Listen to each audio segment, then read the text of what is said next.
हाँ चलिए स्टार्ट कर रहे हैं।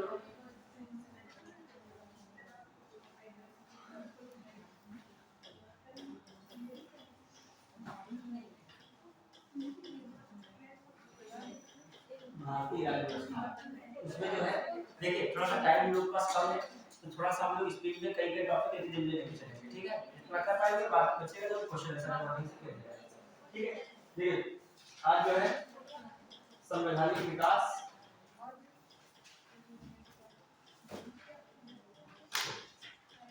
एक संवैधानिक विकास को प्रयास कीजिए सॉल्व कर लीजिए। जो भाग है और कौन है अनुसूची जो इतना टॉपिक कम से कम कवर कर डालते हो इस एक डेढ़ घंटे में तो बहुत नष्ट हो जाएगा, ठीक है? चलिए 3 से 4 टॉपिक 3 कवर हो जाते हैं तो आप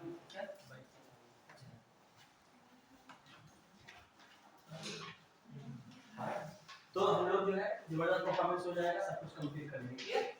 तो अब हम लोग देख रहे हैं इसमें देखिए जो आपका ये टॉपिक कवर कर लिया संवैधानिक विकास भाग से हम लोग कर ले, फिर इसको कर ले भाग को कर लो अच्छे से, फिर इसको कर ले अनुसूचियों कर ले, फिर हम लोग किस पे जाएंगे मौलिक अधिकार अब नागरिकता बाद में करेंगे जो मेन चीजें होंगी पहले उनको फिर डीटीएस की, ठीक है? चलिए फटाफट करते हैं। टाइम तो वैसे तो संवैधानिक विकास ही 3 से 4 घंटे का टॉपिक है, सच्चाई दे दी 2 लेक्चर कम से कम संवैधानिक विकास की चाहिए, लेकिन जैसी परिस्थितियां वैसे आप अपने को ढालिए, ठीक है? ठीक जैसा देश वैसा बेस होता है, जैसी परिस्थिति वैसे एक साइंस से फार्मूला कहा गया है कि स्पीड बराबर क्या होता है डिस्टेंस बराबर चाल बराबर स्पीड बराबर चाल बराबर दूरी बटे समय टाइम। तो आपके पास दूरी हमेशा कांस्टेंट रहती है, दूरी माने इसमें रख दिया है कि 11 फरवरी एग्जाम है अभी तक, ठीक है? रख दिया गया टाइम आपके पास और अब रिलेशन किसमें बनाना है स्पीड और टाइम में। अब आपको स्पीड टाइम यदि उसने कम दिया है तो स्पीड क्या देना पड़ेगा डिस्टेंस तो हमेशा कांस्टेंट रहता है साइंस पढ़ोगे मैथ में। आइए अब संवैधानिक विकास में देखते हैं हम लोग स्टार्ट क्या है संवैधानिक विकास में कॉन्स्टिट्यूशनल डेवलपमेंट क्या हुआ। तो इसमें जो हम लोग देखें संवैधानिक विकास में दो तरीके से देखते हैं, एक तो रहता है ब्रिटिश ईस्ट इंडिया कंपनी के अंतर्गत वाला और दूसरा रहता है आपका जो इंपॉर्टेंट है ब्रिटिश इंडिया कंपनी का ब्रिटिश क्राउन। कौन ब्रिटिश क्राउन, ठीक है? दो में संवैधानिक विकास देखने को मिलता है। एक ये टाइम पीरियड रहता है 1773 से खास कर चलता है ये एक्ट जो है 1833 तक, और फिर जो हम लोग देखते हैं इसको 1858 से खास कर देखते हैं और 1947 तक। तो इसमें जो महत्वपूर्ण एक्ट आए हैं उनको हम लोग गंभीरता से अच्छे से पढ़ लेंगे, जो बन पाएगा तो क्वेश्चन आंसर की जो मैं पेन ड्राइव मंगाई थी जो आ जाएगा पेन ड्राइव का क्वेश्चन आंसर भी कुछ कर ले जाएंगे, कैसे आए हुए तो समझ जाओगे, ठीक है? चलिए अब हम लोग देखिए इसमें संवैधानिक विकास में सबसे पहला रेगुलेटिंग एक्ट 1773 और 1773। तो इस रेगुलेटिंग एक्ट में क्या क्या महत्वपूर्ण बातें हुई वो हम लोग लिखते जाएंगे, नोट करने का आपको विशेष समय नहीं होगा, ये बड़े जब क्लास पढ़ते हैं तो नोट साथ ही में करते रहते हैं, ये एकेडमिक क्लास में ट्रेंड होता है टीचर्स समय देते हैं नोट करने के लिए, ठीक है? समझिए नोट कीजिए सब बहुत लगेगा। तो देखिए जो रेगुलेटिंग एक्ट देखिए सबसे मेन इस रेगुलेटिंग की बात की है कहा जाए संवैधानिक विकास की शुरुआत किस अधिनियम से हुई, तो सबसे पहला अधिनियम कौन है रेगुलेटिंग एक्ट ही जो संवैधानिक विकास की मूल शुरुआत हुई। सबसे पहले किस एक्ट से हुई थी होता क्या है गुप्त समिति की सिफारिश पर या सेक्रेट कमेटी की सिफारिश पर क्वेश्चन आता है रेगुलेटिंग एक्ट कब बना था किसकी सिफारिश पर गुप्त समिति की सिफारिश पर गुप्त या सेक्रेट कमेटी लिखिएगा आप सेक्रेट कमेटी लिखिएगा सेक्रेट कमेटी या गुप्त समिति की सिफारिश पर क्वेश्चन आता है किस समिति की सिफारिश पर जो है रेगुलेटरी सुपर 73 आया था तो गुप्त समिति या उस समय जो सिफारिश थी रिकमेंड बाय सेक्रेट कमेटी सिफारिश तो इनकी हुई। उस समय लॉर्ड नाथ थे, कौन थे पीएम लॉर्ड नाथ या नाथ याद रखिएगा लॉर्ड नाथ याद रखो। उस समय कौन थे पीएम इन्होंने ही में जो है समिति बनाई थी, ठीक है? उसी के आधार पर मालूम दे देगा कि संवैधानिक विकास के लिए एक ऐसा रेगुलेटिंग एक्ट बनाया जाए जिससे British east India company Bharat में पैसे वैसे कमा रही है, चीजें ला रही है, तो उस पर भी थोड़ा सा नियंत्रण वगैरह रखा है। ठीक है, अब देखिए क्या हो रहा है। देखो होता क्या था, बहुत सारी ब्रिटिश की कंपनियां गई बहुत सारे देशों में, तो वहां जहां पे ब्रिटिश क्राउन का कंट्रोल कम हो गया, वहां ब्रिटिश कंपनियों ने अपना क्या शुरू कर दिया, अपना शासन शुरू कर दिया। अब अपने उन्हीं को भूल गए, अपने हिसाब से वहां पे क्या करने लगे, शासन करने लगे। अफ्रीका वगैरह में यहाँ से गई कंपनी व्यापार करने, उसी को फिर कहा कि हम तुमको पैसे से नहीं बेच पाएंगे, हम तो यहाँ सेटल करेंगे। वही बात, पापा को भूल जाओ, फिर क्या पापा भी याद करेंगे तुमको। तो इससे पहले पापा देखे एक बेटा भूल चुका, दूसरे बेटे को ऐसी स्थिति में आने नहीं देंगे। तो यहाँ पर पहले से ही तुमको नियंत्रण लगा देंगे कि तुम बड़े नहीं हो, बड़ा कौन है, हाँ। अभी जो है ये बड़े चल रहे हैं, अभी इनमें कंट्रोल कैसा लगाया जाएगा। लेकिन सबसे पहला क्या हो रहा है, यहाँ पर पहले सुधार में इसके तहत हुआ क्या क्या, जो भारत को हम लोग देखें तो यहाँ पर मुंबई जानते हो, बम्बई उससे कहते हैं, उसमें बम्बई, बम्बई उससे प्राचीन नाम बम्बई था। ठीक है, हाँ बम्बई हो गया, फिर मद्रास। ठीक है, अब चेन्नई है क्योंकि इसमें मद्रास चलेगा, क्योंकि उस समय के अकॉर्डिंग नाम चलेंगे। अभी मद्रास जो चेन्नई कह रहे हो, ये वो चेन्नई मद्रास नहीं है। मद्रास का मतलब तमिलनाडु, पूरा एरिया, सब पूरा राज्य था मद्रास। बम्बई का मतलब आज का मुंबई, सालसेट द्वीप पे छोटा सा मुंबई जो है, सबसे जनसंख्या वाला द्वीप जानते हो सालसेट, उसमें मुंबई बसा हुआ है, वो मुंबई नहीं है। मुंबई, मुंबई का मतलब पूरा महाराष्ट्र था, मौका लगे गुजरात भी आ जाता, क्या जाता, गुजरात का मुंबई था। ठीक है, हाँ तो बम्बई, और यहाँ पर दूसरा कौन है, बंगाल, इसलिए यूज किया जा रहा है वहां बंगाल प्रेसिडेंसी, नाम presidency, Bengal presidency, Madras presidency और बम्बई प्रेसिडेंसी। अब क्या किया गया, इस रेगुलेटिंग एक्ट द्वारा बम्बई प्रेसिडेंसी और मद्रास प्रेसिडेंसी को किसके अधीन कर दिया, बंगाल प्रेसिडेंसी के। दिमाग में रखिएगा, बम्बई और मद्रास प्रेसिडेंसी किसके अधीन हो गई, बंगाल। तो इस एक्ट के द्वारा क्या हुआ, बम्बई और कौन, मद्रास प्रेसिडेंसी, प्रेसिडेंसी किसके अधीन हो गई, बंगाल के अधीन। मतलब कंट्रोल में किसके आ गई, control by Bengal presidency. Clear, तो बंगाल प्रेसिडेंसी के अधीन। ठीक है, अब आइए दूसरा इंपॉर्टेंट इसमें क्या खेल हुआ कि जो बंगाल का, जो पहले बंगाल में द्वैत शासन चलने लगा था, जब आप 1757 में जाओगे, प्लासी का वार हुआ है, फिर 64 में हुआ था बक्सर। जब बक्सर के बाद बंगाल में व्यवस्था ऐसी की गई, दो तरीके से सिस्टम चलता था। एक था राजा, मतलब जो शासक होगा, और दूसरा था उसके पीछे चलाने वाला। तो जो मेन पैसे का वो जो वित्त का सिस्टम था, वो किसके कंट्रोल में था, अंग्रेजों के। और जो अन्य कार्य होते थे राजा के, वो किसके कंट्रोल में थे, जो अन्य कार्य थे वो राजा के कंट्रोल में दिए गए। तो पैसा ही मेन था, राजा से पैसा वसूलवाया नहीं, यदि वो वसूल नहीं कर पा रहा है सही से, कर और हाई लेवल का उनके अकॉर्डिंग नहीं लगा पा, तो बदल के दूसरे गद्दी पे बिठा देंगे। तो एक हिसाब से कैसा शासन चल रहा है, दोहरा शासन, डुअल सिस्टम चल रहा है, वहां दो तरीके से सरकार चल रही है और ये चल रही लगातार। अब क्या हो रहा है, जो ये आता है वारेन हेस्टिंग, इस समय कौन था भारत में governor general, Warren Hastings, Bengal का वारेन हेस्टिंग। इसने क्या किया, वारेन हेस्टिंग ने क्या किया कि ये द्वैत शासन को इसने समाप्त कर दिया। इसने द्वैत शासन को समाप्त किया। द्वैत शासन जो डुअल सिस्टम था, डायरेक्टी कहा जाता है, द्वैत शासन का डायरेक्टी। ठीक है, हाँ द्वैत शासन समाप्त किया। ठीक है, अब जब द्वैत शासन समाप्त किया, अब चीजें बहुत सारी यहाँ बदल गई। अब देखो क्या हो रहा है, क्या क्या वहां बंगाल में और क्या क्या हुआ। देखिए, एक द्वैत शासन भी किसने समाप्त कर दिया, अब इसीलिए कहा था बंगाल का, ये क्या है, ये भी याद रखिएगा, छोटे कम चीज याद रखते हैं, बंगाल का पहला governor general, governor general, Bengal का पहला गवर्नर जनरल कौन है, वारेन हेस्टिंग। देखिए, इससे पहले बंगाल में हमेशा गवर्नर कहा जाता है, क्या कहा जाता है, गवर्नर। गवर्नर था रॉबर्ट क्लाइव मेन था। रॉबर्ट क्लाइव 1757 में जीत गया था, फिर चला गया अपना, और फिर 1764 में जीता हेक्टर मुनरो वगैरह ने। लेकिन जब इलाहाबाद की सन 1765 में हुई, 1765 में कौन सा हुई, इलाहाबाद, उसमें उस समय में फिर क्लाइव आ गया था। उस समय में क्या था, हाँ इससे से क्वेश्चन भी शायद 20 21 18 से 23 के बीच का क्वेश्चन है, आया था रॉबर्ट क्लाइव के आगे, उसके रॉबर्ट क्लाइव के आगे लिखा था 1765, और बच्चों के दिमाग में था ये कूट गलत हो गया, 1757 तो नहीं है, लेकिन 1765 ठीक था, क्यों? क्योंकि वो फिर से क्या आ रहा है उसमें, ठीक है। ये बातें कभी कभी ऐसी चीजें जो होती है तुम्हारे दिमाग में घूमने लगती है, उल्टा वहां सोचो 1757 होना चाहिए क्लासिक का, लेकिन वो इलाहाबाद की संधि हुई थी, किनकी की संधि हुई थी खासकर? सहानुभूति के बीच में, ये कहां के थे?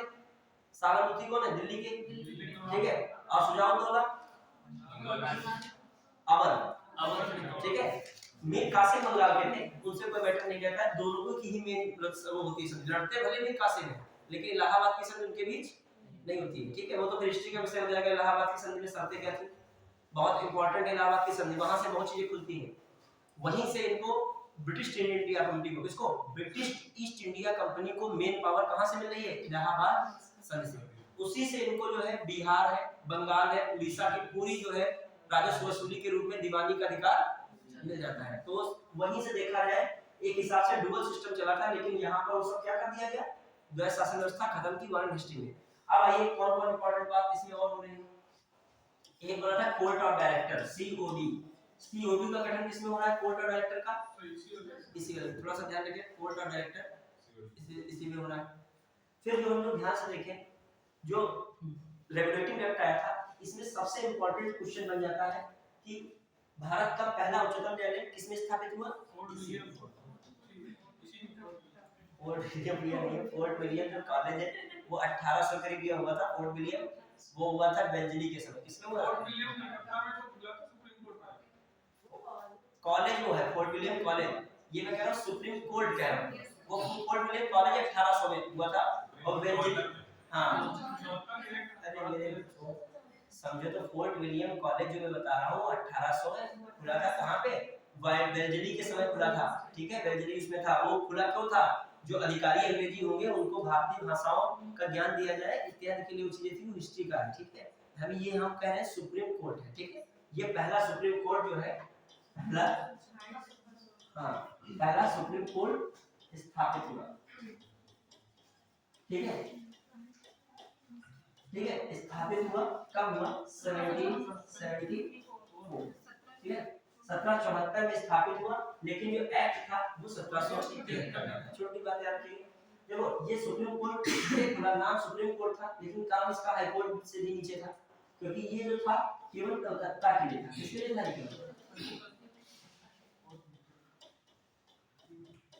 फोर्ट विलियम का दिमाग में कोई बात नहीं, फोर्ट विलियम कभी भी हो जाता है, ये घूमती रहती है। तो फोर्ट विलियम भी घूमना अच्छा है, नहीं कोई बात नहीं, कभी कभी कौन सही चीज ही घूम रही है दिमाग में, कभी कोई नकारात्मक चीज घूमने की दिक्कत ज्यादा होती है, ठीक है। मतलब कि कहने वाले कुछ और थे, कह दिए वहां कुछ और, ठीक है। चलिए, हाँ कभी कभी होता है ज्यादा सोच के जाओ कि कोई सम्मानित व्यक्ति होगा, उसका सम्मान में ये बोलेंगे, और वहां लड़का जाती है, इसकी शक्ल देखो फिर जो है वो बोला दूसरी चीजें निकल लेते हैं। फिर वापसी देखो, एक चीज बताओ, सब जो मुंह से निकल जाता है वापस नहीं आता है। सॉरी वॉरी तो एक फॉर्मेलिटी, वो भी समझ जाता है, तुम भी समझ जाते हो, ठीक है। चलिए आइए, अब ये बना था फिलहाल जो पेपर समीक्षा निकाली 2016 का पेपर 2020 में हुआ, तो उसमें ये क्वेश्चन आया था यहीं से। उसने लिख दिया था सुप्रीम कोर्ट के पहले मुख्य न्यायाधीश, पता नहीं कौन सा नाम लिख दिया, और वहां पे लिखना चाहिए था एलिजा हिंगले, ठीक है। तो सी जो है इसके सीजे रहे, चीफ जज कौन है? एलिजा हिंगले रहे। फिर जो दूसरी बात देखी जाए इसमें क्या हो रहा है, अदर वाले जो तीन लोग थे, पूरे नाम मत याद रखे, काम चल जाए। हाइड है, चैम्बर्स है और लेमिस्टर है। तो नाउन में इतना टेंशन ना लिया करो, जैसे हमारा नाम ऐश्वर्य है, कोई वी लिखता है, कोई डब्ल्यू लिखता है, तो इसमें टेंशन नहीं लेनी है, नाउन में छूट रहती है आपको। मगर उल्टा अनर्थ का अनर्थ मत करो। अब ऐश्वर्य को जो है आप बिल्कुल ही मात्रा फीमेल और मेल में डिफरेंस करने तो गड़बड़ हो जाएगा। अब देवेंद्र है, तुम देवेंद्र लिख रहे हो, भले लिखते लेकिन कहोगे क्या? देवेंद्र हाइड है, चैम्बर्स है और लेमिस्टर है। अब उसी में दिमाग परेशान ना रहो, लेमिस्टर था कि लेमिस्टर था, अदर चीज में दिमाग में रखो लेमिस्टर, ठीक है। हम तो सही से नाम ही नहीं लिखते इंस्टीट्यूट में, इतना नाम होता है, बस जानकारी होनी चाहिए। अब आइए क्या बेटर हो गया, ये भी बात हो गई। अब जो 1776 के रेगुलेटिंग एक्ट में और विशेषता क्या हुई, ऐसा कुछ और हो रहा है सब लोग जो 1776 के रेगुलेटिंग एक्ट में कुछ ऐसा हुआ?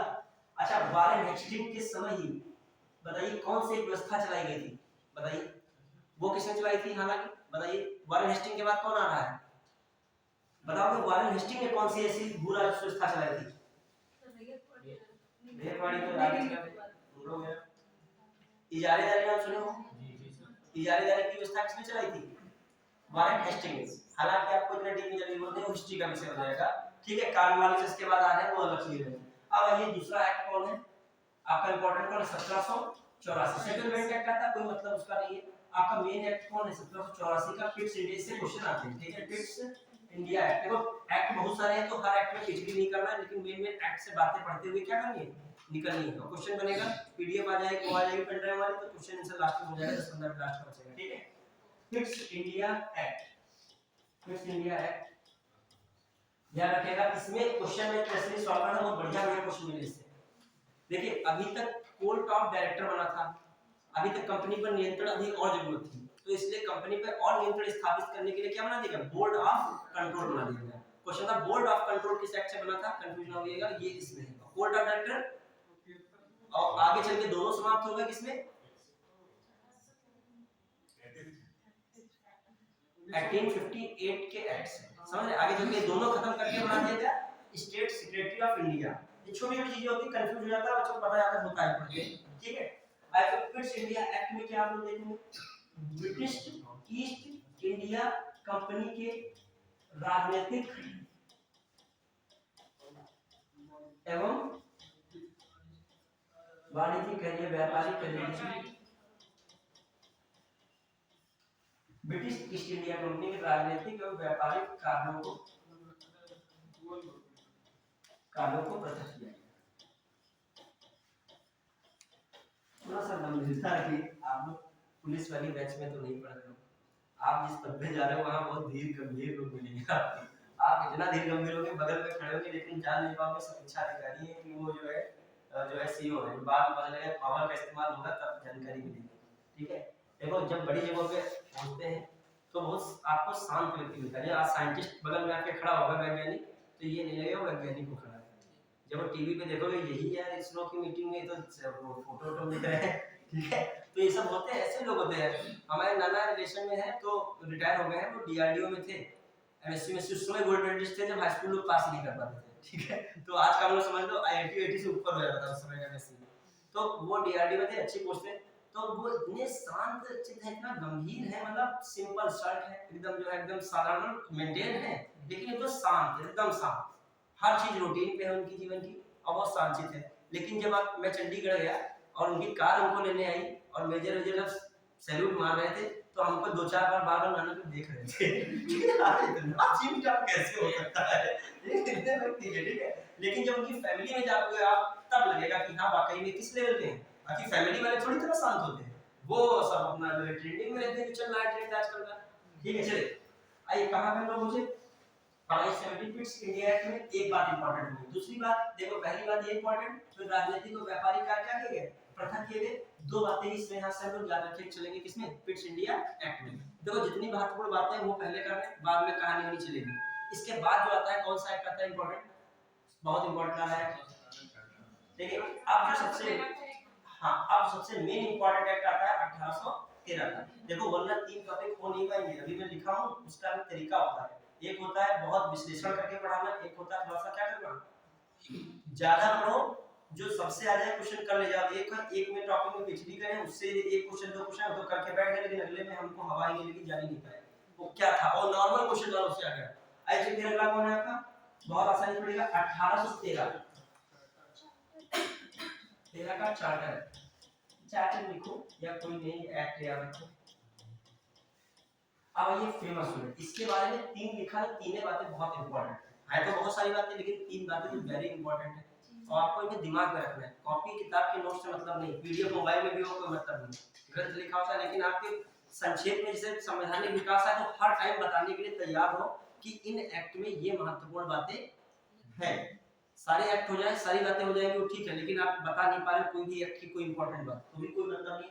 3 बातें, सबसे पहली बात भारत में शिक्षा पर 1 लाख रुपए खर्च या व्यय करने का प्रावधान किया गया, रुपया तो आ गया लेकिन मारामारी में ये रुपया कैसे खर्च किया जाएगा वो 10 साल तक यही नहीं डिसाइड हो पाया कि रुपया का विकास कहाँ पे लगाया जाए। समझ लो, रुपया कभी-कभी सरकारी सिस्टम है, आज का है कल का, रुपया कभी-कभी आ जाता है, इम्प्लीमेंट जल्दी नहीं हो पाता है। तो इसीलिए उस पे इंस्ट्रक्शन कमेटी बनी थी, वो यही कर रही थी कि जो इसका जो है कहाँ-कहाँ पैसा लगेगा।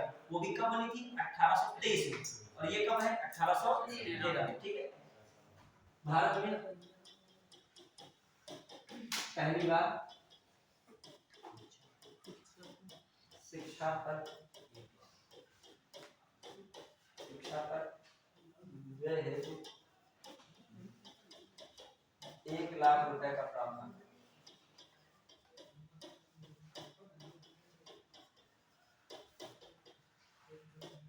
ठीक है, फिर आ जाइए दूसरी बात, ईसाई मिशनरी बहुत वेट कर रही थी हमको कब मौका मिलेगा वहां पे ईसाइयत फैलाने का। तो उनको भी कहा कि आप पूरा टैलेंट इंडिया में दिखाइए, कोई दिक्कत आपको नहीं है, हमारे तरफ से प्रोटेक्शन फुल है। ठीक है, तो ईसाई मिशनरियों को क्या हुआ? हाँ, ईसाई मिशनरियों को प्रचार प्रसार हेतु अनुमति। ठीक है, ठीक चले। ये बाहरी जो संगठन होते हैं उनको यहाँ पर छूट देने में सबसे मेन इंपॉर्टेंट होता है सरकार का। मान लीजिए कोई आतंकवादी संगठन आ जाए बोलना और वो कहे कि हमको भारत में प्रचार प्रसार करना है कि उनके लिए आप लोग एक ह्यूमन कैपिटल हो, पूंजी हो उनकी। ठीक है, तो मेन डर उनको किसको है? किसको डर है कि सरकार हमको यहाँ पे अनुमति नहीं देगी। बहुत सारी ऐसी कंपनीज हैं, क्लियर। और आजकल ये जब से वो चला आर्टिफिशियल इंटेलिजेंस वाला सिस्टम एआई, तब से इतना फेक चल रहा है, अच्छी इतना फेक हो गया। इस पे एक दिन ऐसा कानून बनेगा तगड़ा वाला, जो है सब मतलब रूल कांप जाएगी पूरे देश में, ऐसा कानून देना। अभी आने वाले समय में अभी तो कुछ नहीं है एआई का इस्तेमाल, अभी आधे लोग ये जानते ही नहीं है, और जानते भी तो मोबाइल में यूज नहीं कर पा रहे हैं। जिस दिन सब एआई जान के यूज करने लगे उस दिन देखना जो है पता नहीं होगा क्या। पता नहीं जो है तुम घूमने वहां गए होगे, वहां फोटो पड़ी होगी तुम्हारी कहां की, समुद्र के किनारे बैठे हो। ठीक है, चलिए क्या एक्ट आया लेकिन सख्त कोई इस पे कार्रवाई नहीं हुई। मतलब अभी भारत में जानते हो भारत का संविधान लचीला भी है थोड़ा सा। ठीक है, तो अभी ये सब चीजें कानून थोड़ा सा रिलैक्स वाला आएगा। ठीक है, चलिए अब आइए ईसाई मिशनरी में थर्ड वाला, इस बहुत इंपॉर्टेंट बात है, सब सबसे इंपॉर्टेंट बात क्या है? बस ये इंपॉर्टेंट है, याद रखिएगा। देखिए वहां से ब्रिटिश ईस्ट इंडिया कंपनी ने अप्रूवल लिया था भारत में व्यापार करने का, और बहुत सारी कंपनियां चाह रही थी यहाँ पर क्या करें आके भारत में व्यापार करें, लेकिन वहां की जो महारानी थी उन्होंने वहां उनको अनुमति नहीं दी। कभी किसको दी थी? ब्रिटिश ईस्ट इंडिया कंपनी को। देखा ये ज्यादा ही पैसा पैदा कर रही है और वहां की कंपनियां प्रेशर बना रही, हमको भी अधिकार दीजिए। वहां भी उनको चुनाव जीतना होता है सरकार को वहां की, तो सब उनको भी खुश करने के लिए क्या दिया गया? उनको मौका दिया, इनके उसमें से क्या कर देंगे? कटौती की गई। तो किसमें से कटौती की जा रही है?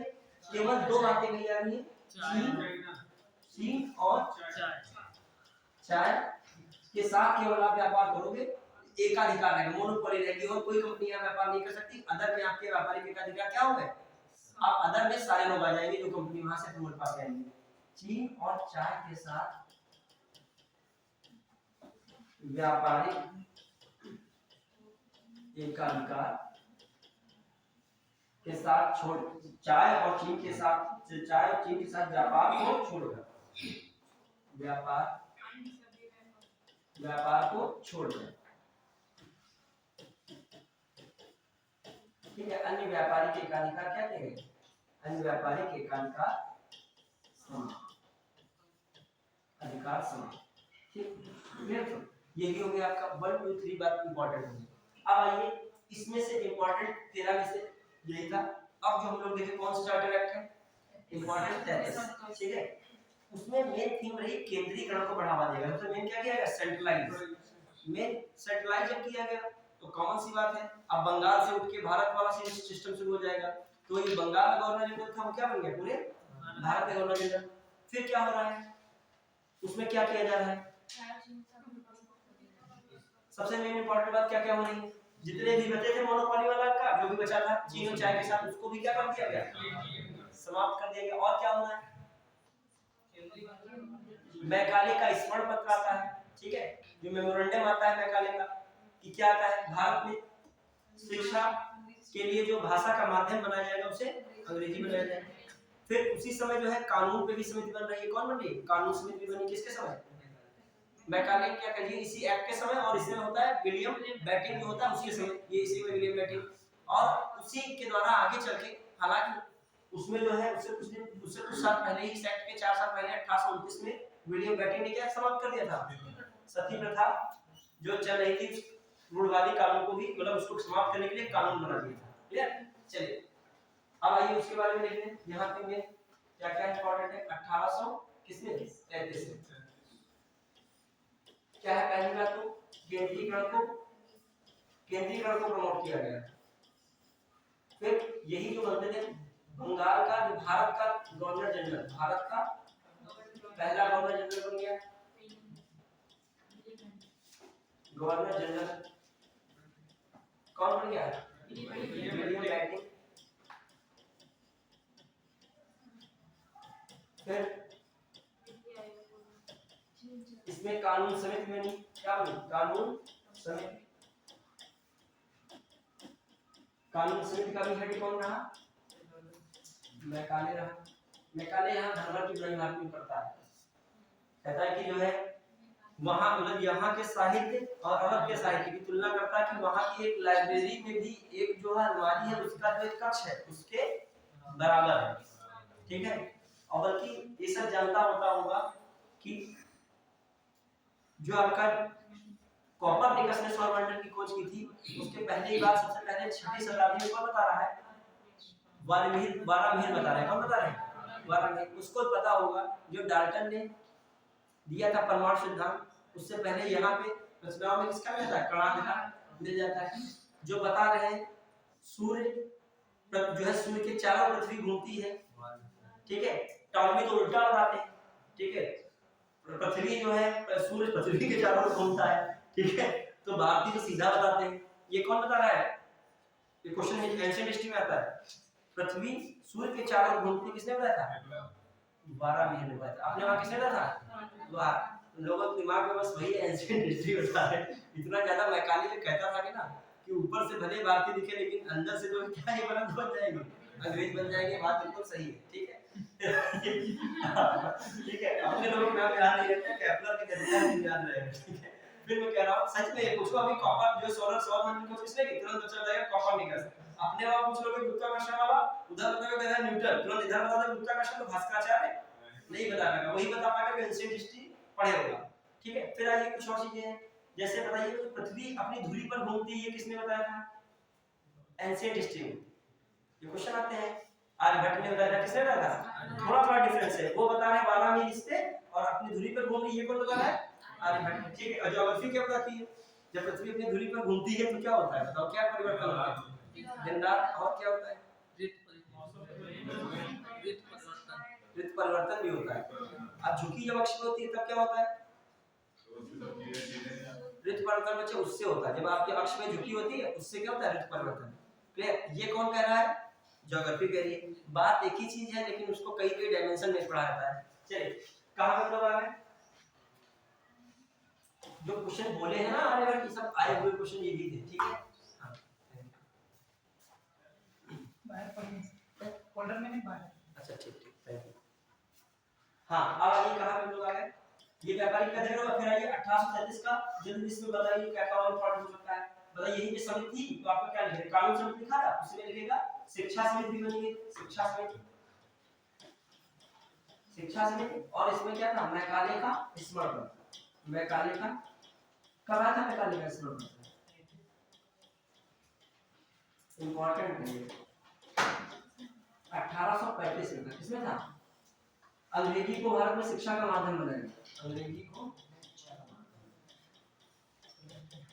शिक्षा का माध्यम। चलिए आइए फटाफट इस पे हो गया। अब आइए जो है मेन ये सब हो गया 1833 का।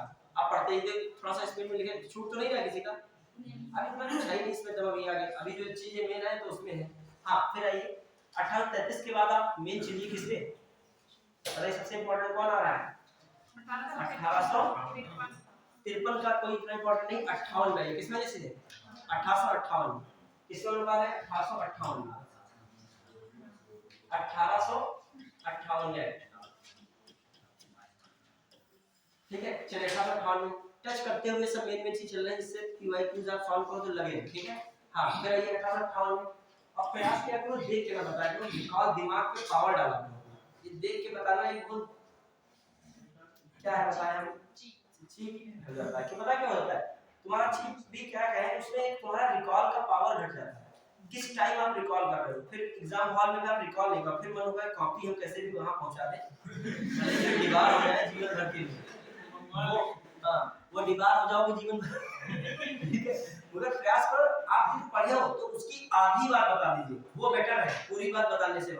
वो आपका क्या हो रहा है रिकॉल है। जैसे मुझसे आप ज्योग्राफी के बारे में पूछे तो मैं देख के बताऊं तो मेरे लिए इंपॉर्टेंट नहीं है, आप ज्योग्राफी की बात इस समय दिन से पूछे, मैं जितना बता रहा हूं उस टॉपिक में वो मेरे लिए वही मेरा विज्ञान है। रियल में ज्ञान वही होता है जो आप किसी भी कंडीशन में बता दें। पढ़ के तो बच्चा जो नहीं जिसने पढ़ा होगा उसमें और आप में फिर क्या फर्क है बताओ। यदि आप उस टाइम को पढ़े हो और वो नहीं पढ़ा है वो भी देख के बताएगा और वो भी देख के बताएगा। आप प्रयास पर जोर डालो, क्लास में खमन ने सर ने क्या कराया था कि ये पढ़े हो कहीं किसी भी सर से दिमाग पे जोर डालो ये सब चीजें। हाँ हाँ इंपॉर्टेंट दिमाग करनी क्या है इंपॉर्टेंट सीओडी और जो है और आपका बीओसी सीओडी सीओडी जानता है इसका क्या मतलब।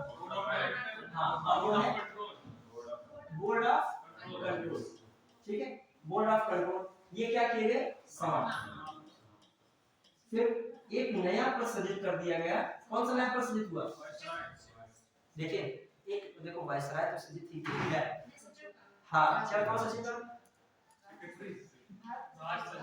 भारत का राज सचिव नाम दिया गया स्टेट सेक्रेटरी ऑफ इंडिया, ठीक है। अब देखिए क्या जैसे कैबिनेट मंत्री इस समय बनता है तो उसको विभाग दिया जाता है, जैसे कैबिनेट मंत्री नाम घोषित होता है तुरंत वो व्यक्ति बदल जाता है, तुरंत मैसेज कॉल और सब मामला वाला तैयारी हो जाती है, टोल टैक्स वगैरह गाड़ियां लग जाती हैं आपका स्वागत करने के लिए, ठीक है ठीक है। इतना आईएएस में नहीं जितना मंत्री वगैरह में होता है, आईएएस में वही स्टूडेंट है वही सब लोग हैं और मंत्री बनता तो ग्रामीण जनता शहरी जनता सबको ही स्वागत करने के लिए भूखा घूम रहा है, ठीक है। दूसरी बात ऐसे वहां भी कैबिनेट मंत्री बनते थे ब्रिटेन में भी, तो ब्रिटेन में कैबिनेट मंत्री बना यहाँ बना ये विभाग संभालिए वहां का जाओ इंडिया संभालो, क्या संभालो सीधे विभाग में क्या दे रहे हैं जाओ इंडिया तुम्हारा हो जाइए, वहां पूरी व्यवस्था देखी जाके पूरा कंट्रोल आपके हाथ में, वहां की सारी जिम्मेदारी वो आपकी जिम्मेदारी है और आपकी जिम्मेदारी हमारे पर निर्भर है। मतलब पूरा उत्तरदायित्व किसको दे दिया गया, यदि कोई प्रॉब्लम होगी तो मैं आपसे किससे बात करूंगा, आपको जिम्मेदारी कभी जिम्मेदारी बड़ी मिलती है तो इसका मतलब ये नहीं उस पर है उस वो किसी और के लिए जवाबदेह होता है और वो जिसके लिए जवाब देता है वो बड़ी हाई कमीशन होती है। ताकि आप छोटे स्तर पे भी कोई मैटर होता है कोई दंगा सिपाही से नहीं पूछा जाएगा आप कंट्रोल कर पाए कि नहीं पूछा है, सबसे मिनिमम लेवल कौन है सीओ से ही पूछा जाएगा और सीओ किससे ऊपर जाएगा एसपी से या एसपी है तो एसपी। चलिए तो यहाँ पर एक नया क्वेश्चन हुआ कैबिनेट स्तर का था, कैबिनेट मंत्री के रूप में कौन क्वेश्चन हुआ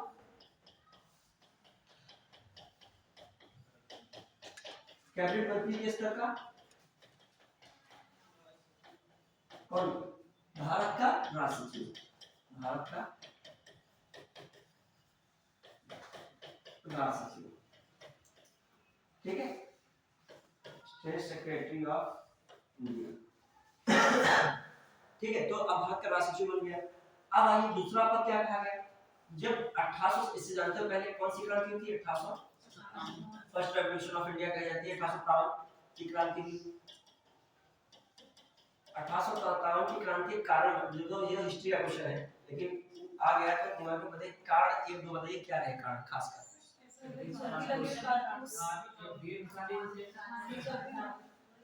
किसको समाप्त किया जा रहा है, किसको समाप्त किया जा रहा है ब्रिटिश ईस्ट इंडिया कंपनी किया जा रहा है समाप्त उसी शासन को। तो कहीं ना कहीं ब्रिटिश ईस्ट इंडिया कंपनी की ऐसी नीतियां रही जो पूरी तरीके से भारत में क्या कर दिया लोगों के बीच में जब कोई भी वर्ग हो सबके बीच में रोष पैदा किया और वही रोष का परिणाम किसमें देखने को मिल रहा है, ठीक है। कारण तो बहुत सारे धार्मिक कारण है, सामाजिक कारण है, आर्थिक कारण है, राजनीतिक कारण है, सैनिक कारण है, कारणों पे तो इतने कारण है इसके 1857 की क्रांति के और कारण ही बहुत सारे बनते हैं। कभी चिंगारी जब लगती है तो ऐसे नहीं एकदम कोई जो है बहुत बड़ा उसके पीछे पूरा गेम चलता है पूरी नीतियां चलती तब पहले उसका रिजल्ट देखने को मिला, रिजल्ट था केवल कारण तो जाओगे पूरा जो है जब से 1764 के बाद वो बक्सर का युद्ध जीतने के बाद देखिए दो लड़ाइयां अंग्रेजों के लिए बहुत इंपॉर्टेंट रही, एक 1757 की एक 1764 की। इन दोनों लड़ाइयों ने सब कुछ बदल दिया।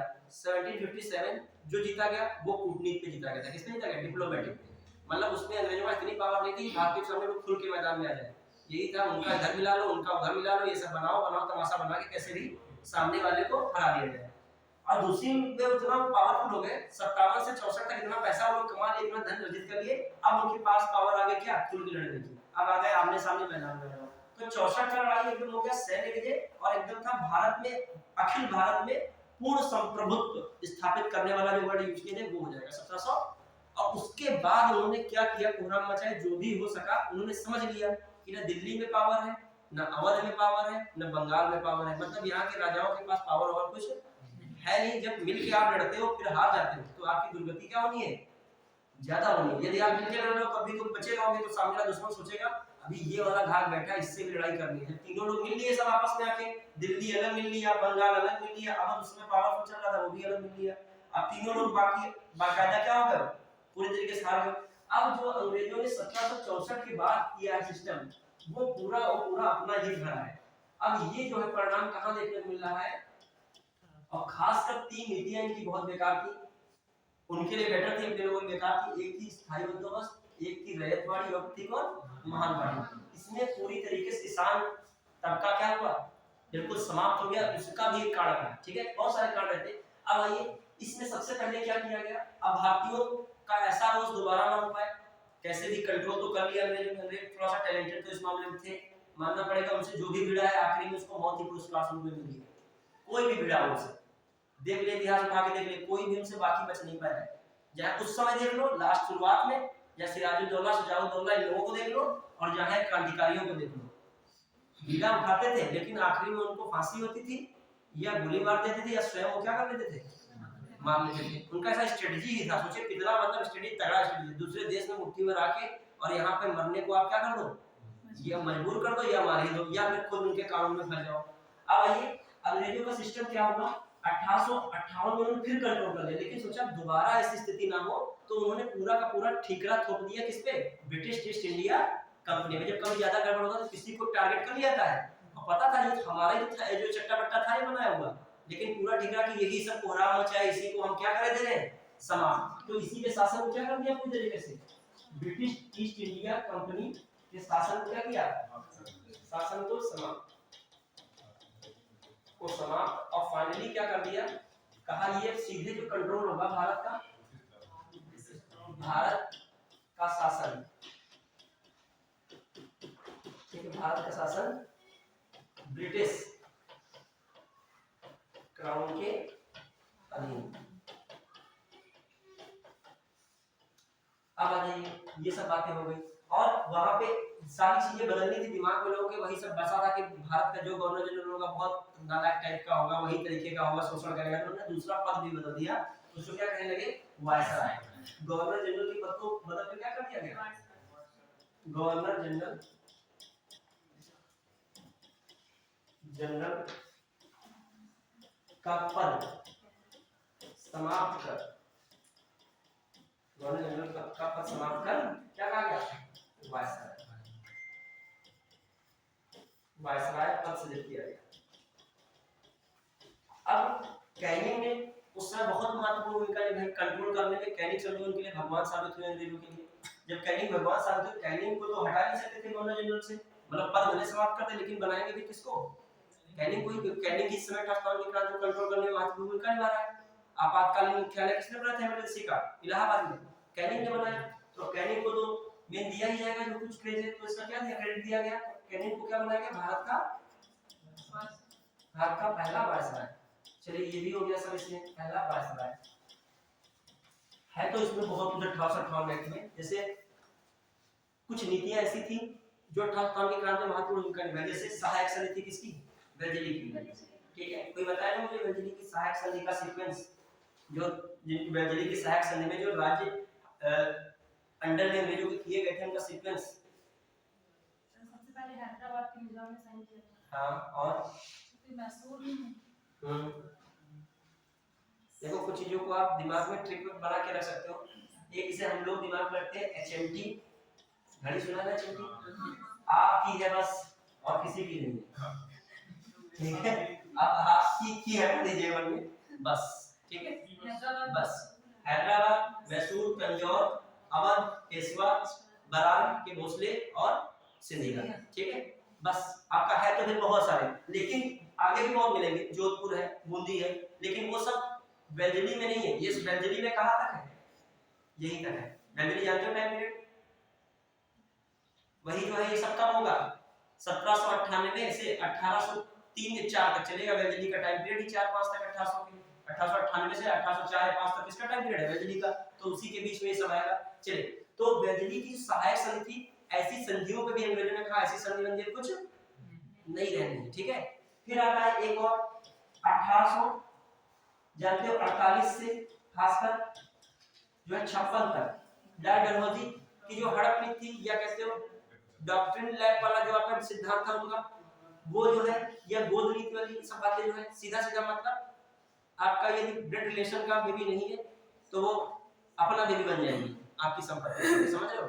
मतलब यदि आपका बच्चा उत्तराधिकारी के तौर पे नहीं है, गोद लिया हुआ है, तो गोद लिए हुए को उत्तराधिकारी नहीं मानेंगे, कहेंगे अब हमको अपना उत्तराधिकारी बनाओ। शासन जो है किसको दे दीजिए, सौंप दीजिए। आप क्या करेंगे, लालच लेके आप जीवन में क्या लेके आए हो, क्या लेके जाओ। अब आपका बेबी भी नहीं है तो किसको दे दीजिए शासन, हमको दे दीजिए, हम अपना व्यवस्था बढ़ाएंगे। ये इसका कहना था किसका, लॉर्ड डलहौजी। तो लॉर्ड डलहौजी ने भी बनाए थे, तो उसने सबसे पहला जो है किसको कवर किया था, किसको किया था, सतारा। उसके बाद कौन था, ये सब क्वेश्चंस आएंगे, आपने प्रीवियस ईयर में देखा होगा, ये सीक्वेंस पूछे गए हैं, देखिएगा तो मिलेंगे। सतारा, जयपुर, संभल, बघाट, उदयपुर, ये सब थे नहीं, सब सीक्वेंस है। झांसी सब सिस्टम चलता है इसका पूरा। ठीक है, हाँ, एक इसमें अलग से रहता है पर अवध, अवध को भी वो कब्जे में लेता है, लेकिन अवध को इस आधार पे नहीं, हाँ, वहां कहता है प्रशासन बहुत ठीक नहीं है, हम प्रशासन वहां बढ़िया करेंगे। ठीक है, चलिए अब आइए कहां पे लोग आ गए, तो ये सब चीजें क्या पीएस का बीबीएस बरार के भोसले, बरार था और बरार के भोसले, बी फॉर भोसले में होता है, और एस फॉर सिंधिया। ठीक है, हाँ, चलिए बढ़ेंगे। अब ये 1858 के एक्ट में ये भी बता दिया, मतलब जैसे कोई कहते किसमें कि सहायक संधियां हड़प नीति जैसे किस एक्ट के द्वारा ऐसी नीतियों को भी ना दोबारा दोहराई जाए, इसकी बात की गई। इसमें किसने की गई थी, 1858। अब आइए राग से देखते हैं। अब जो 1858 या 1861 का आपको बहुत तो नहीं इसमें पढ़ना है, लेकिन इसमें याद रखिएगा इंपॉर्टेंट क्या है, पोर्टफोलियो सिस्टम कई बार पूछा गया है। तो पोर्टफोलियो सिस्टम जानी क्या होगा, पोर्टफोलियो सिस्टम जल्दी से इसमें हम लोग खत्म कर रहे हैं, तो टाइम बहुत कम है।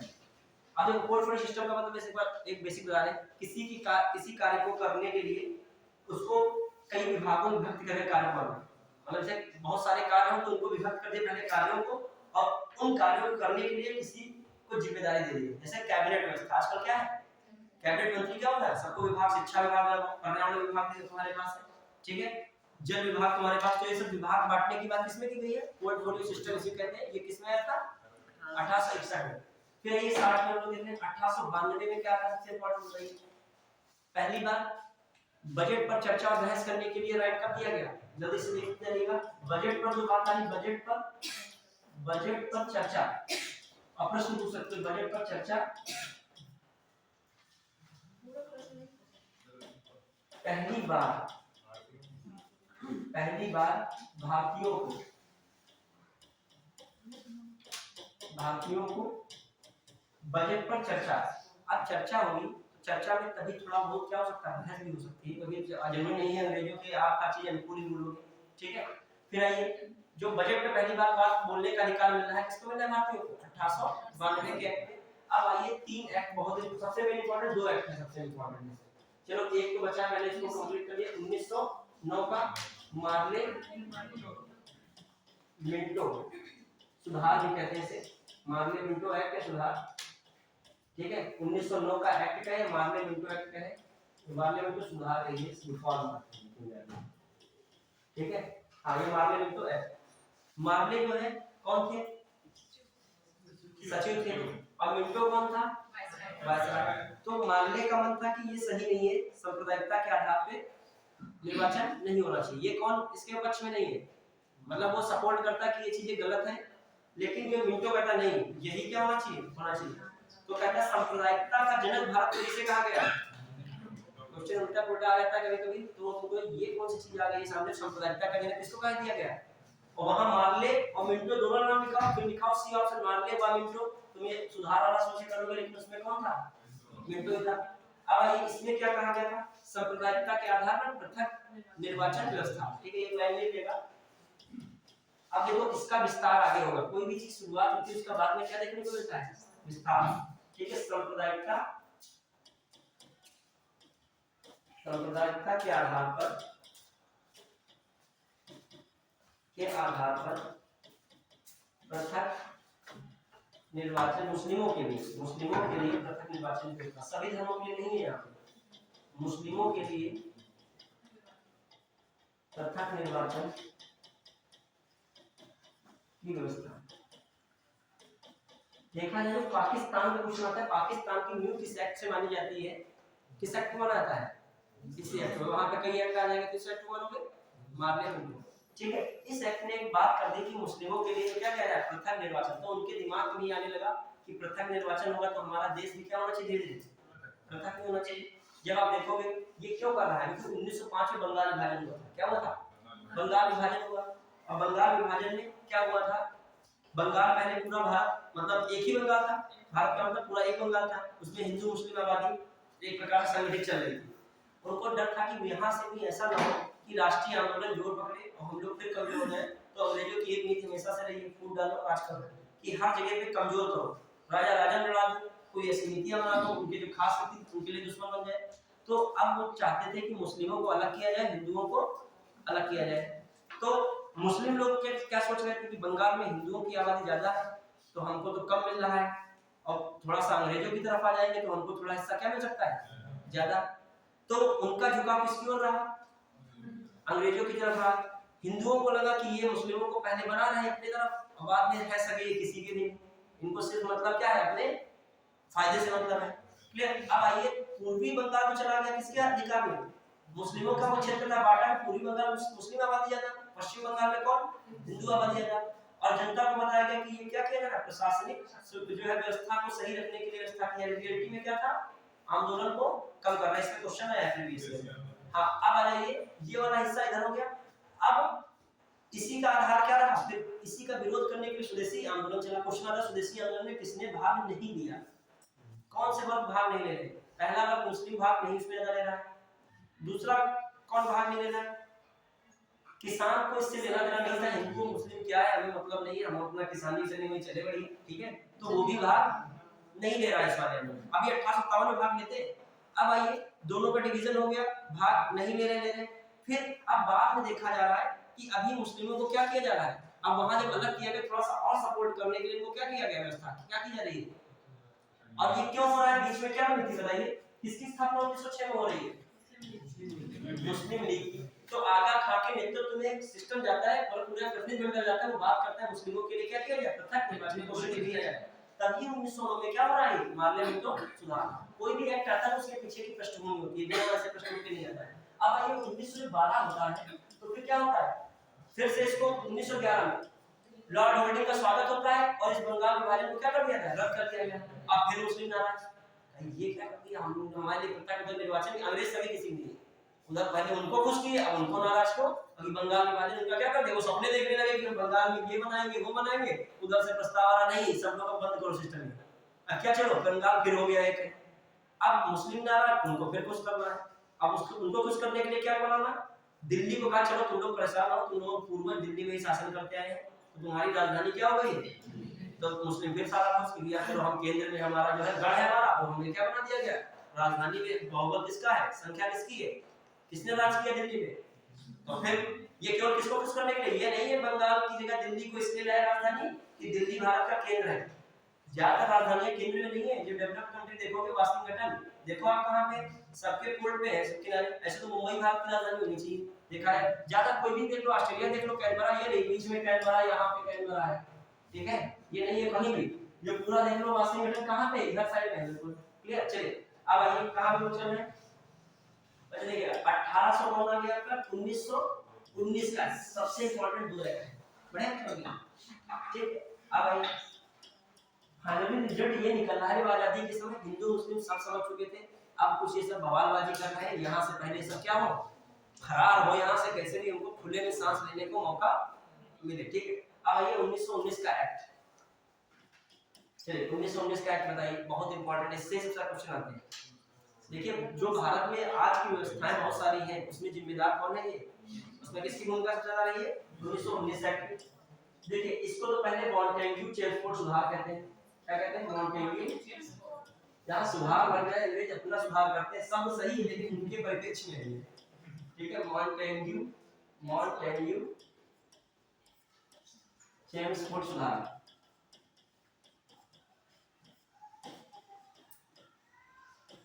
मॉन्टेग्यू चेम्सफोर्ड सुधार, ठीक है। चलिए अब आइए क्या है मॉन्टेग्यू चेम्सफोर्ड सुधार। पहली बात तो ये कि मॉन्टेग्यू कौन थे, अच्छे थे, और ये वायसराय। इन्होंने कहा कि ये मुस्लिमों के लिए प्रथम निर्वाचन व्यवस्था है, इसको थोड़ा सा और विस्तार किया जाए। इन्होंने क्या कर दिया, सिखों के लिए कर दिया, ठीक है, जो आंग्ल भारतीय थे उनके लिए कर दिया, जो एंग्लो इंडियन यहाँ थे, या जो यूरोपीय आके बहुत बसने लगे थे अदरवाइज उनको भी कर दिया, ईसाई लोग थे उनको भी कर दिया।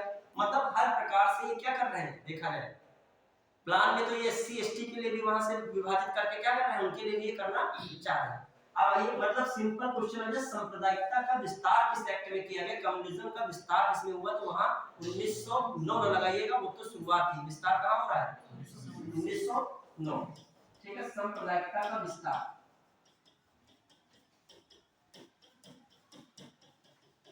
फिर आइए सांप्रदायिकता का विस्तार हो गया। अब आइए अब ये दूसरी चीज है इंपॉर्टेंट, आपका यूपीएससी एग्जाम होता है, ठीक है, यूपीएससी कराती है, तो यूपीएससी संघ लोक सेवा आयोग किस अधिनियम द्वारा स्थापित हुआ था, 1919। तो यूपीएससी की स्थापना किस एक्ट से हुई थी, 1919 के, किससे हुई, 1919 के एक्ट से। कब हुई, 1926। भारत में नागरिक सेवा या सिविल सेवा का जनक किसे पाला, किसे जाना है, कार्नवालिस। कार्नवालिस ने क्या किया था, मेन किया था कार्नवालिस ने, इसी में प्रशासन, कार्नवालिस चाहता था कि किसी एक व्यक्ति को पूरी पावर ना दी, ठीक है। अभी तक कार्नवालिस से पहले क्या रहा था, जो डिप्टी कलेक्टर है, डिप्टी कलेक्टर जो बनता था उसके पास न्यायिक पावर भी थी, प्रशासनिक भी थी, और कलेक्शन करने की थी, मतलब कर को एकत्रित करने की। तो कार्नवालिस ने सबसे मेन किया, इसको डिस्ट्रीब्यूट कर दिया, कहा कि कलेक्टर के पास केवल कर वाला कलेक्ट करने की पावर दी जाए, न्यायिक व्यवस्था और प्रशासनिक व्यवस्था को उसने क्या कर दिया, धीरे कम कर दिया। तो क्वेश्चन आता है किसने जो है शक्तियों का पृथक्करण किया, प्रशासनिक और जो है कर वाली शक्तियों का पृथक्करण किया, कार्नवालिस। और क्या किया, क्यों किया, मैंने बताया, एक व्यक्ति को पूरी पावर न मिले, मतलब वकालत वगैरह को भी थोड़ा सा बढ़ावा मिले, किसके अनुसार बात थी, कार्नवालिस। और आज भी लगभग वो चीज चल रही है, बहुत चीजें देखिए अलग नहीं है, हालांकि थोड़ा बहुत न्यायिक अधिकार रहता है एसडीएम के पास भी और डीएम के पास भी, लेकिन फिर भी एक जुडिशरी सिस्टम क्या हो गया, अलग ही है।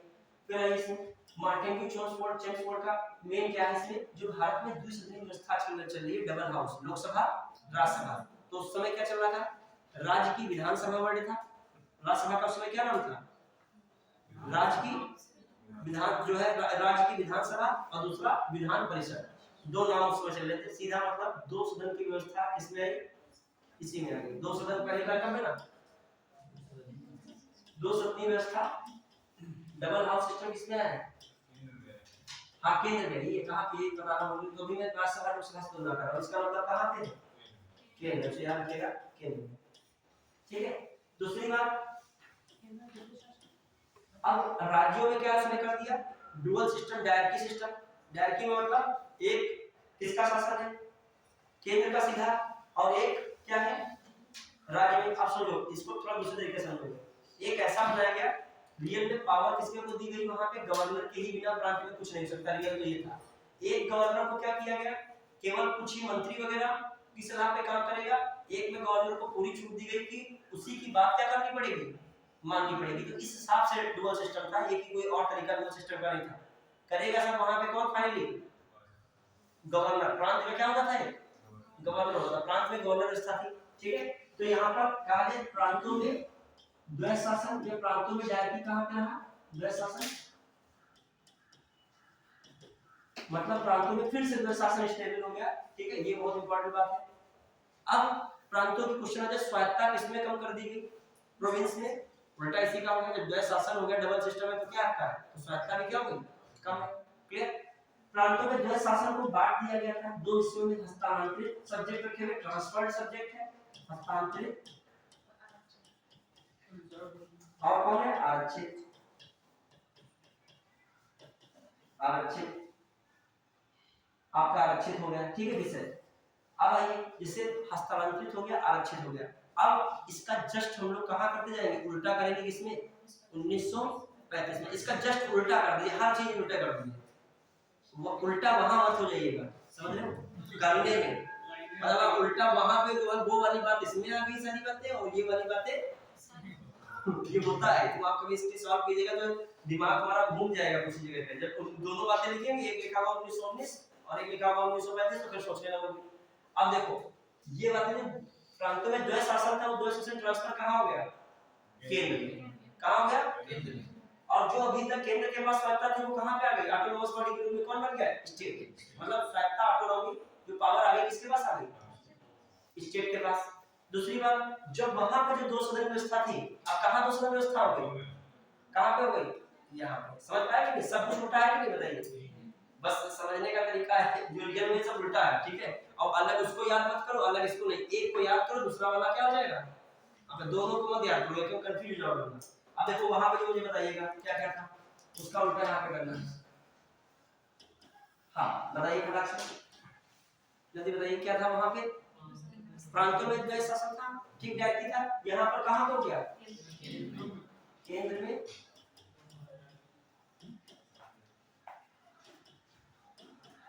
वहां पर राज्यों को क्या मिला था? द्वैत शासन था। अब प्रांतों, राज्यों या प्रांतों को क्या मिल गया? स्वायत्ता। प्रांतों को स्वायत्ता। अब वहां पे आ जाइए, प्रांतों में स्वायत्ता हो गई। फिर जो वहां पर था राज्य, केंद्र में क्या था? दो सदन था। जैसे इसमें विधान परिषद उत्तर प्रदेश में है कि नहीं? राज्य में द्विसदनीय व्यवस्था किसमें हो गई? वहां पे केंद्र में थी, यहाँ पे क्या हो गई? राज्य में द्विसदनीय व्यवस्था, डबल ऑफ सिस्टम। मेन सबसे इंपॉर्टेंट क्या हो रहा है? अखिल भारतीय संघ की बात की गई। किसकी बात की गई? अखिल भारतीय संघ, ठीक है।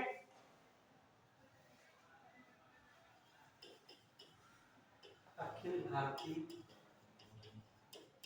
क्वेश्चन आता है,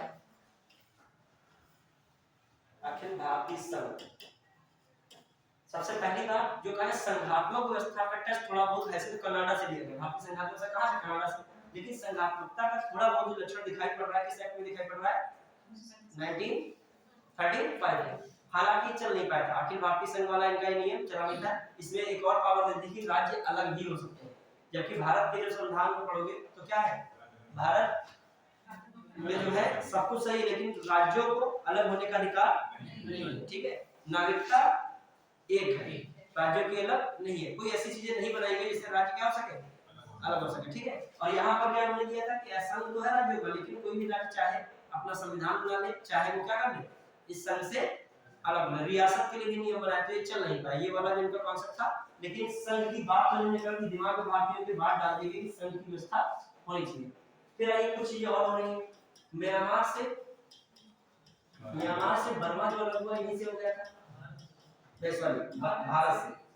भारत से एक पूछा था जो है बहुत इंपॉर्टेंट पठार है यहाँ का, बर्मा का, जहाँ खनिज की दृष्टि से बहुत संपन्न है। वो पठार का नाम क्या है? बहुत फेमस है पठार। सालवी नदियां निकलती, वहाँ सालवी नदी भी निकलती है, इरावदी भी नदी निकलती है, उसके बीच में पड़ता है शान पठार। शान पठार बोली गई, शान पठार है कौन? शान प्लेटू, बहुत फेमस है शान प्लेटू कहाँ का, ठीक है। चलिए, और आपको दिमाग में रखना होगा म्यांमार के पड़ोसी देशों की वो पूछ लेता है, तो उसको भी दिमाग में रखना। कितनी बाउंड्री वाल शेयर करता है म्यांमार के साथ? नहीं, कितनी बाउंड्री वाल शेयर समझ में? भारत की कितनी सीमा रेखा म्यांमार से लगती है?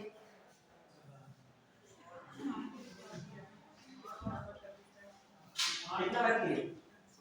1643 तो नहीं है? 1647 तो नहीं, बताइए। यही है 1751 नेपाल की, 1647 किसकी है? म्यांमार की। ये पढ़ेंगे दिमाग में, कौन अपना दिमाग है। पाकिस्तान की 3323, ठीक है। और उसकी चाइना कितनी है? 3488। और भूटान कितनी है? 699। पड़ोसी देशों की तुमको थोड़ा सा सीमा में पता होनी चाहिए। सीक्वेंस कह रहे घटता क्रम में बताओ, क्या बताओ? कि जो है भारत के पड़ोसी सीमा वाले देशों की सीमाओं का क्या बताओ? घटता है। नेपाल और भूटान में जाओगे ये सब हो गया, ठीक है। सबसे छोटा जो अपने सीमा लगती है भले उसके जो अधिकार नहीं है उस क्षेत्र है, लेकिन भारत मानता है नक्शे में पूरा, ठीक है। हाँ, और एक बार क्वेश्चन है बहुत बड़े एग्जाम है कि भारत के पड़ोसी देशों की संख्या कितनी है, मान लीजिए दिया ऑप्शन 5 6 7 8, कभी कभी ऐसे होते हैं क्वेश्चन लगते हैं बहुत सरल लेवल के, लेकिन एक एक का क्या रहता है डिफरेंस रहता है। चलिए चलिए आए बड़े यान्डू किसन किसके साथ हुई थी, बर्मा के साथ। ये सब चीजें याद रखिएगा, सिविलाइजेशन नेपाल के साथ। आइए कहां पे लोग पहुंचे, चलिए दूसरा दिवस था भाई। अब आइए स्टेट जो आरबीआई का स्थापना हुई, आरबीआई की स्थापना भी किस एक्ट द्वारा हुई थी, जो है किस एक्ट किसमें भूमिका थी, 1935। फिर एक बनता जो है फेडरल कोड, क्या था फेडरल कोड संघीय न्यायालय, उसकी भी बात कब किसमें हुई है फेडरल कोड, वो भी किससे द्वारा स्थापित हुआ, क्वेश्चन आता है फेडरल कोड ये कब बना फेडरल कोड। हाँ, अब आ जाइए फेडरल कोड, क्वेश्चन आता है भारत में एकीकृत न्यायिक व्यवस्था किस एक्ट से दी गई है, 1935 के अधिनियम से। ये भी बात इंपॉर्टेंट है, ठीक है। ये सब जो आप ये न्यायिक व्यवस्था पढ़ोगे तो आपके दिमाग में बस यही भरा है कि जो न्यायिक व्यवस्था हर चीज में अमेरिका यूएस रखो, लेकिन कुछ चीजें कहां से दी गई हैं 1935। और ये भारत का सबसे बड़ा स्रोत जो है संविधान का, वो कौन माना गया है 1935। अब आइए जो है भारत शासन जो है भारत स्वतंत्रता अधिनियम का मतलब नहीं, भारत स्वतंत्रता अधिनियम में शिक्षा भारत क्या दी गई, भारत स्वतंत्रता अधिनियम कब है 1947। भारत और पाकिस्तान दो जो है क्या बनेंगे, देश बनेंगे अलग अलग। और दूसरी बात इसमें और क्या बना है स्वतंत्रता अधिनियम में, ये कब आया था 3 जून 1947 जो है आपका क्या 47 को माउंटबेटन योजना आई थी, कौन सी, उसी माउंटबेटन योजना ही आधार बना था किसका, भारत स्वतंत्रता अधिनियम। वो फिर हिस्ट्री में चले जाओगे, ज्यादा पढ़ोगे तो पॉलिटिक्स बंद होके हिस्ट्री से पूछ जाएगी, क्योंकि ये ऐसा टॉपिक है संवैधानिक विकास है, तो विकास हमेशा किससे होता है, हिस्ट्री से ही होगा विकास, किसी भी चीज को पढ़ोगे, ठीक है। चलिए पढ़ा है, अब पता नहीं थोड़ा लोग ज्योग्राफी पढ़ डाले, थोड़ा बहुत हिस्ट्री भी पढ़ लिए, उधर साइड में सालमान पठार पढ़ डाले जाके वो, ठीक है। चलिए जो चीजें थोड़ी बहुत है दिमाग में रखिए, आपको एग्जाम में सब कुछ देना है, ये नहीं जो उधर आ जाए पॉलिटिक्स के राउंड से हटाइए, इसको हम नहीं करेंगे इसमें, क्योंकि ये जुड़ेगा नहीं हमारे में, ठीक है। हां आइए अब फटाक से आइए, फटाक से क्या क्या टाइम है आपके पास, अभी देखते हैं टाइम 15 दोनों होंगे टॉपिक भाग, ठीक है। और सोचिए क्यों भाग का क्वेश्चन आता है, क्या आता है दे देगा 1 2 3 4, इस तरह वाला जो नहीं देता है वो देगा 12 13 14 15 19, मतलब ऐसे भाग देगा, सामने कुछ उनका विषय अलग, आपको क्या करेगा कंफ्यूज करने का प्रयास करेगा, ठीक है। आपके पास कितना मिनट है 15 मिनट, ठीक है। सुनिएगा 15 मिनट में इतिहास में सबसे ज्यादा जो स्पीड में पढ़ने वाला है कार्य अभी, ठीक है। अभी तक इतना स्पीड में नहीं पढ़े हो, मान लीजिए एग्जाम हॉल में घुसने वाले हैं, 10 नंबर आएगा और हमको ये पूरा टॉपिक क्या करके जाना है कवर, ठीक है। ये पढ़ने के आदत कभी-कभी मतलब जो है हर चीज रिलैक्स में नहीं चलती है। आइए चलिए क्या है आपका पहला भाग, फटाफट एक बार रिवाइज करके देख ले, फिर अनुसूचियां भी खत्म करेंगे, भले 60 लिखे कीवर्ड भी, ठीक है। दिमाग में तुम्हारा चला जाए कुछ नहीं, वहां कुछ आया आपका मतलब यहां इतना हमारे साथ जीरो मैं तो दिमाग में कुछ पढ़ाई नहीं चाहिए अच्छी खासी।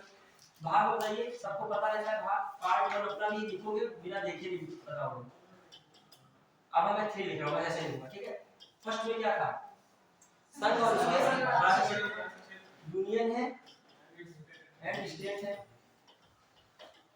फिर पार्टी नागरिकता है, नागरिकता में कौन है सिटीजनशिप है पूरा, ठीक है। सिटीजनशिप हो गया, फिर मौलिक अधिकार मतलब फंडामेंटल राइट्स, ठीक है। फिर एक आपका डीपी, इसके भी आर्टिकल बाद में लिखवाएंगे, इसी का आर्टिकल है, ठीक है। हां अभी तुम लोग आर्टिकल में लिखोगे, इसी के साथ पहले ये करते जाइए। हां इसी में क्या है 4 का ए फंडामेंटल ड्यूटी एफडी, ठीक है। फिर 5 सेंट्रल गवर्नमेंट केंद्र सरकार की बात है। 6 में क्या है स्टेट, 7 कैंसिल हो चुका है, ठीक है। फिर बताइए 8 ड्यूटीज के बारे में किसमें, ठीक है यूटी के बारे में बच्चे करते जाइएगा, कोई पूछा था मिलान आएगा वहां बढ़िया बाकायदा लिखा होगा, ऐसे थोड़ी गंदा लिखा होगा, वहां बढ़िया सा लिखा होगा कि आपके बिल्कुल पार्ट पूरा पेज में लिखा कॉन्सुलेट नहीं है, ठीक है। करते जाइएगा 9 का क्या है राष्ट्रीय सुरक्षा, पंचायती व्यवस्था पी लिखने चलेगा, पंचायती व्यवस्था, पंचायती राज, पंचायती राज, पंचायती राज ही कहते हैं। 9A देख के बता रहा हूँ, प्रयास करो, रिकॉल करो, ठीक है। हम वही कह रहे हैं, इतना कॉन्फिडेंस बिल्कुल रहता है लोगों को 101%, ठीक है। लिख लेंगे सर, हाँ ठीक है। हाँ ट्रिक से रखा है यार। हाँ नहीं नहीं वो तुम्हारी योग्यता में कोई प्रश्न चिन्ह नहीं है।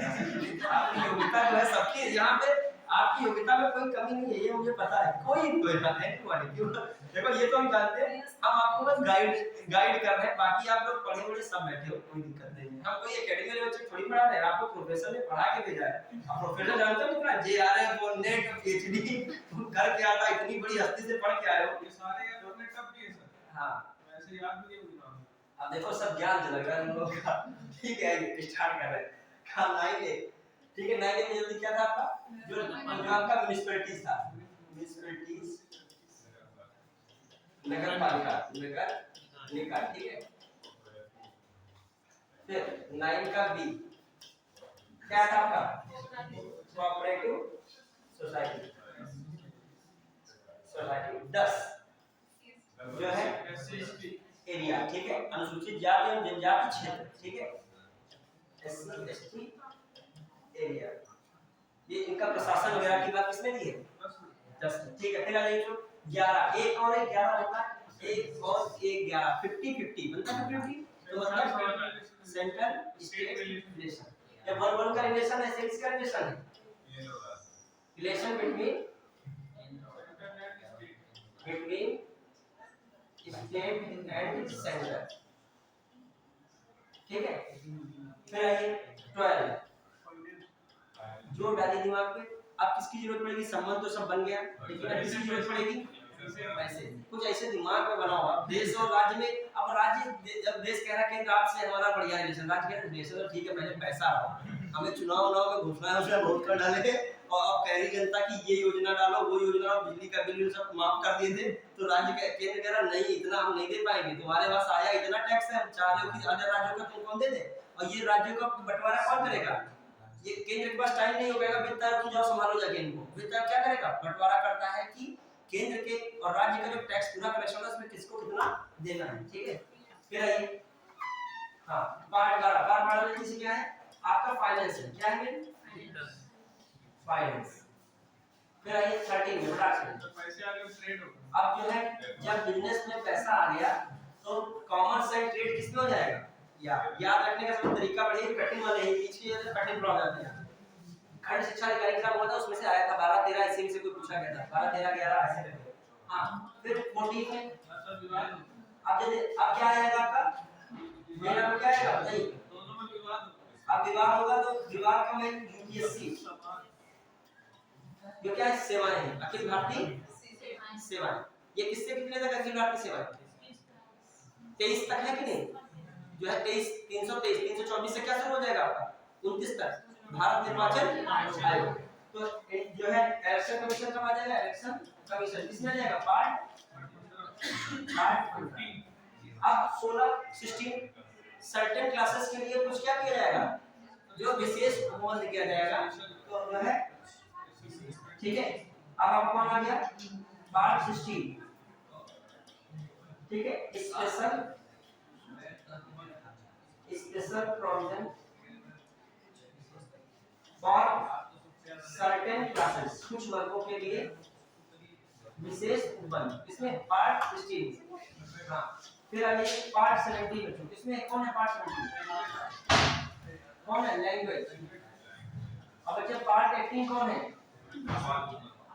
कौन है इमरजेंसी है, और पार्ट 19 कौन है बच्चे, मिसलेनियस है, कौन है मिसलेनियस, मिसलेनियस हो गया। पार्ट 20 बच्चों कौन हो गया आपका, क्या पार्ट 20 है, अमेंडमेंट, कॉन्स्टिट्यूशन अमेंडमेंट, समझता अमेंडमेंट। फिर आ जाइए पार्ट 21, क्या है पार्ट 21 में इंपॉर्टेंट, क्या है पार्ट 21 में, वही सब जो आपका ट्रांजिशन है, जो है कह सकते हो अस्थायी उपबंध क्या होते हैं आपकी, तो बहुत सारे जम्मू कश्मीर वगैरह वाला मैटर वो सब किसमें है, ठीक है। आपका जो लिखिएगा हाँ अस्थायी उपबंध वगैरह होते हैं, ठीक है। जम्मू कश्मीर और भी बहुत सारे राज्य वगैरह की व्यवस्था की गई। और पार्ट जो है 22 है, इसमें क्या है जो है name of constitution, name of constitution, ठीक है। और संविधान का लागू होना, जो कॉन्स्टिट्यूशन इम्प्लीमेंट भी किसमें है, इसमें। अब आइए एक बार मुझे बता दीजिए 1 मिनट में, ठीक है। अभी 3 से 4 मिनट बाकी है, ठीक है।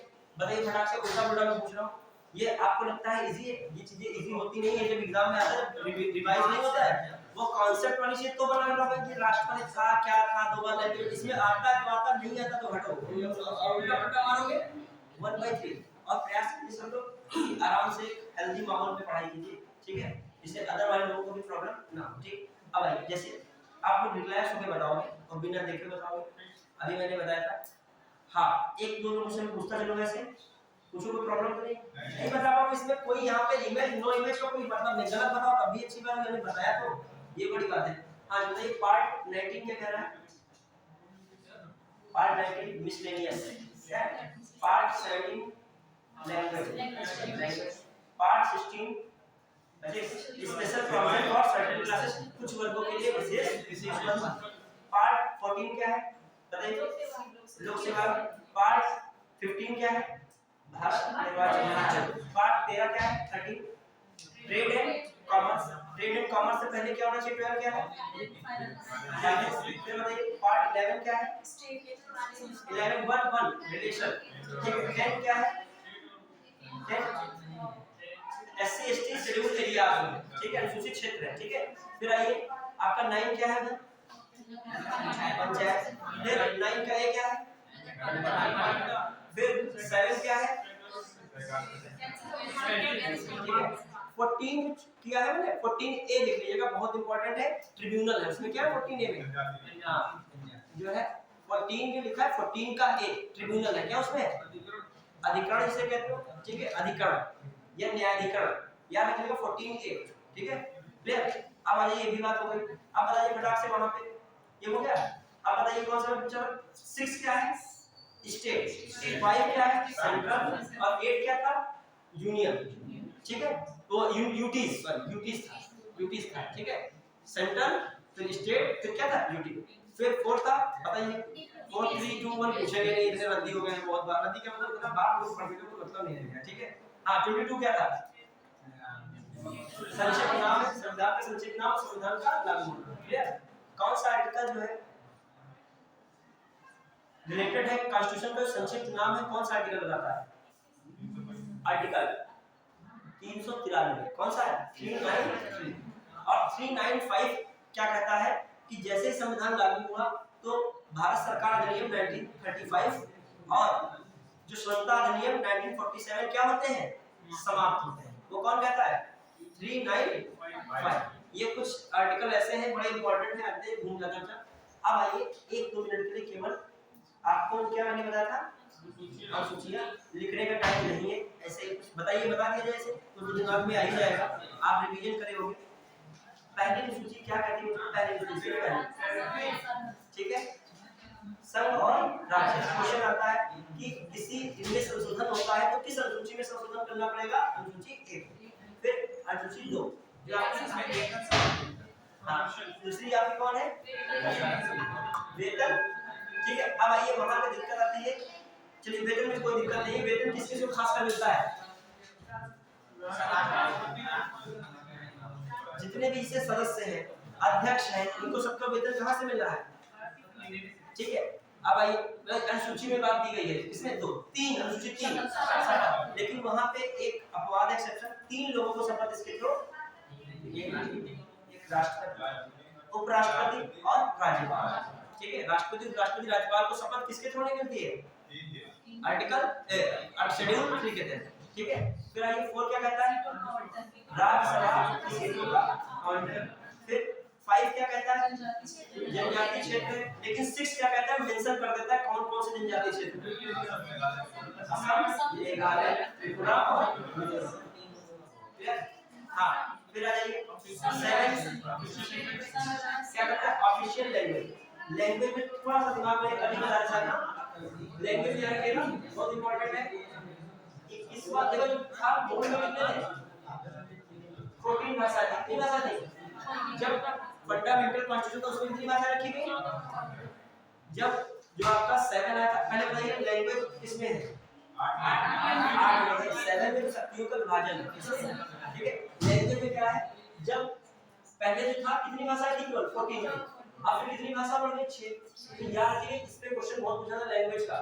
जब 21वां संविधान संशोधन हुआ सीएए, तो कब 1967 में इसमें कौन सी भाषा जोड़ेगी? सिंधी। ठीक है, कौन जोड़ेगी? सिंधी। फिर इसी में जोड़ दीजिए 71। क्या जोड़ दीजिए? देखो 71 जोड़ोगे तो 21 71 कितना बन जाता है? 1990। याद करने का सरल तरीका बता रहा हूं। इसमें क्या नमक था कि नहीं? ना हुआ। नेपाली और कोंकणी। नेपाली, मणिपुरी और कोंकणी ये किसमें है? 21वां संविधान 71वां संविधान संशोधन 1992। फिर आपका इन दोनों को जोड़ दो कितना बन रहा है? और इसमें क्या लगेगा? लगा 2003। ये कब है? 2003। यहाँ पे क्या लगेगा? Bond marks. बोडो, डोगरी, मैथिली, आपको याद रखने का तरीका हो गया। समझ पाए कि नहीं? थोड़ा सा जल्दबाजी में बता रहा हूँ, लेकिन याद रहना तरीका बहुत बढ़िया। 21 भूल जाओ तो 92 किससे मिलके बनता है? 71 से। जब 21 71 आ जाएगा तो 92 अपने आप बन जाएगा, और उधर जब 92 बन जाएगा 2003 कर दो। ठीक है, अपने आप का लिखो के दिमाग में मत आ जाएगा। 21 71 और 92 अपने आप बन रहा है। और 92 वाला याद रखिए 2003, बाकी ऊपर वाले 92 और वो 67। ठीक है, सिंधी पहले में, फिर नमक ना, नेपाली, मणिपुरी, कोंकणी, फिर बॉडवान, बोडो, डोगरी, मैथिली, सिंधी। आपका उल्टा पुल्टा करेगा ऐसे, एक भाषा उसमें एक भाषा इसमें, बस 1 मिनट में खत्म हो गया। हाँ 6 हो गया। 7 शक्तियों का विभाजन था। शक्तियों का विभाजन किससे लिया गया है? ऑस्ट्रेलिया से लिया गया है। ठीक है, ऑस्ट्रेलिया में शक्तियों का विभाजन लिया गया। प्लस ऑस्ट्रेलिया से और क्या समवर्ती सूची द्वारा वो ऑस्ट्रेलिया से ली गई। अब बताइए 3 सूचियां हो गई, राज्य सूची, केंद्र सूची और समवर्ती। राज्य सूची में इस समय वर्तमान में कितने विषय हैं? 61। कितने? 61 थे। 66 और वहां पे समवर्ती में कितने? 47। ये इधर से 5 गायब हो गए, यहाँ कितने बचे? 61 और यहाँ पे कितने हो गए? ठीक है, और संघ वाले में कितने हैं?